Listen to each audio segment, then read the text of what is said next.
AP Congress అధ్యక్షురాలు YS Sharmila తన voice change చేశారా? ఇన్నాళ్ళు ప్రతిపక్ష వైసీపీపై విమర్శలు చేసిన షర్మిల ఇప్పుడెందుకు తన రూట్ మార్చుకున్నారు? తన మాటల్లో జగన్ ప్రస్తావన ఎందుకు తీసుకురావడం లేదు? షర్మిలలో అకస్మాత్తుగా వచ్చిన ఈ మార్పు వెనుక కారణం ఏంటి?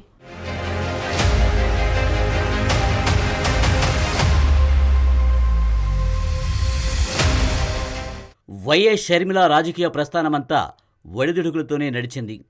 అన్న కోసం రాజకీయాల్లోకి వచ్చి అదే అన్నకు పోటీగా మారిన వ్యక్తి షర్మిల. అన్నతో వచ్చిన గొడవలతో తన మకాంను తెలంగాణకు మార్చి చాలా కాలం పాదయాత్ర చేశారు. కానీ తెలంగాణ రాజకీయాల్లో ఆమెకు తగినంత స్పేస్ లేకపోవడంతో పార్టీని కాంగ్రెస్లో విలీనం చేశారు. ఆ తర్వాత ఏపీ రాజకీయాల్లోకి అడుగుపెట్టి ఏకంగా ఏపీసీసీ అధ్యక్షురాలు హోదా పొందారు. అప్పట్నుంచి అన్న జగన్ లక్ష్యంగా విమర్శలు ఆరోపణలు చేసుకుంటూ వచ్చారు. అన్న అధికారంలో ఉన్నప్పుడు ఎలాంటి విమర్శలు చేశారో ప్రతిపక్షంలోకి వెళ్ళాక కూడా అదే రీతిన ఎండగట్టారు. ఒకానొక దశలో కూటమి ప్రభుత్వం కంటే ఎక్కువగా జగన్ను విమర్శించారు షర్మిల. కొన్నాళ్ళుగా వైఎస్ జగన్ మీద భారీ ఆరోపణలు విమర్శలు చేస్తూ వస్తున్న వైఎస్ షర్మిల ఇటీవల తన వాయిస్ మార్చినట్లు కనబడుతుంది. ఆమె తన వైఖరిని నెమ్మదిగా మార్చుకుంటున్నారనే అనుమానాలు కూడా వస్తున్నాయి. ఇటీవల తన సోషల్ మీడియా హ్యాండిల్స్లో కూడా జగన్ ప్రస్తావన ప్రత్యక్షంగా కానీ పరోక్షంగా కానీ లేకుండా విమర్శలు చేయడం అందరికీ ఆసక్తి కలిగించింది. గతంలో విశాఖ స్టీల్ ప్లాంట్ విషయంలో కేంద్రం వివక్ష మీద షర్మిల తీవ్ర విమర్శలు చేశారు. అదే టైంలో ఆమె ఏపీ నుంచి ఎన్డీఏ కూటమిలో కీలకంగా ఉన్న టీడీపీ, జనసేన పార్టీలను తప్పుబట్టారు. విశాఖ స్టీల్ ప్లాంట్ని కాపాడలేకపోతే, ఆర్థిక ప్యాకేజీ తీసుకుని రాలేకపోతే ఎన్డీఏ నుంచి తప్పుకుని బయటికి రావాలని గతంలో కూటమి నాయకులను డిమాండ్ చేశారు.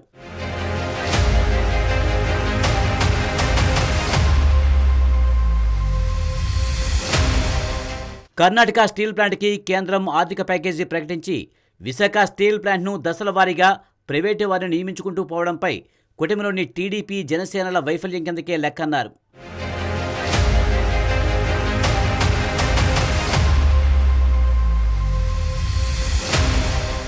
కేంద్రంలో మూడోసారి ఎన్డీఏ ఏర్పాటైంది అంటే దానికి ఈ రెండు పార్టీలు కారణమని అన్నారు. విశాఖ స్టీల్ ప్లాంట్ని గట్టెక్కించాలని కోరుతూ గతంలో కార్మికులు రోజుల తరబడి ఉద్యమాలు, నిరసనలు చేశారు. అప్పట్లో చంద్రబాబు వైఖరిని ఆమె తప్పుబట్టారు. మరోవైపు మిట్టల్ స్టీల్స్ పెట్టబోయే ప్లాంటుకు ఇనుప ఖనిజం కొరత లేకుండా చూడాలని చంద్రబాబు చెప్పడంపై కూడా గతంలో మండిపడ్డారు. ఇక టీడీపీ ప్రభుత్వం ప్రకటించిన 6 గ్యారంటీస్ అమలుపై కూడా షర్మిల ట్వీట్లు చేశారు.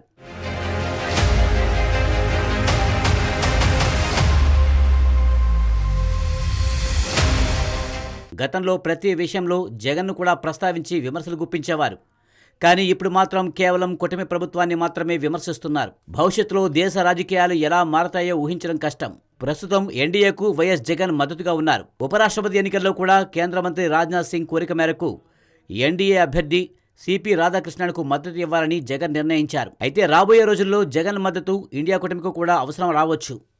కేంద్రంలో ఇండియా కూటమి కనుక అధికారంలోకి వస్తుందనుకుంటే జగన్ తప్పకుండా కాంగ్రెస్కు మద్దతిస్తారనే చర్చ జరుగుతోంది. అందుకే హైకమాండ్ సూచించడంతోనే జగన్పై విమర్శలను షర్మిల తగ్గించేశారన్న టాక్ వినిపిస్తుంది.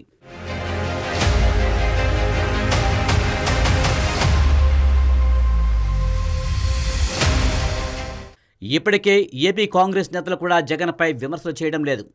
కేవలం కూటమి ప్రభుత్వాన్ని టార్గెట్ చేస్తున్నట్టు తెలిసింది. షర్మిల సూచించడం వల్లే కాంగ్రెస్ నాయకుల వైఖరిలో కూడా మార్పు వచ్చినట్టు తెలిసింది. ఏదో ఒక రోజు జగన్ను ఇండియా కూటమిలోకి తీసుకుని రావాలని, అందుకే ఇప్పటి నుంచే జగన్పై కాంగ్రెస్ నేతలు విమర్శలు మానుకోవాలని అధిష్టానం సూచించినట్లుగా తెలుస్తుంది. జగన్తో గతంలో ఉన్న వైరం కూడా దాదాపుగా తీరిందని సన్నిహిత వర్గాలు చెబుతున్నాయి. అంతేకాకుండా రాజకీయంగా కూడా జగన్తో కలిసి నడిస్తేనే షర్మిలకు భవిష్యత్తు ఉంటుందని సూచిస్తున్నట్లు తెలుస్తోంది.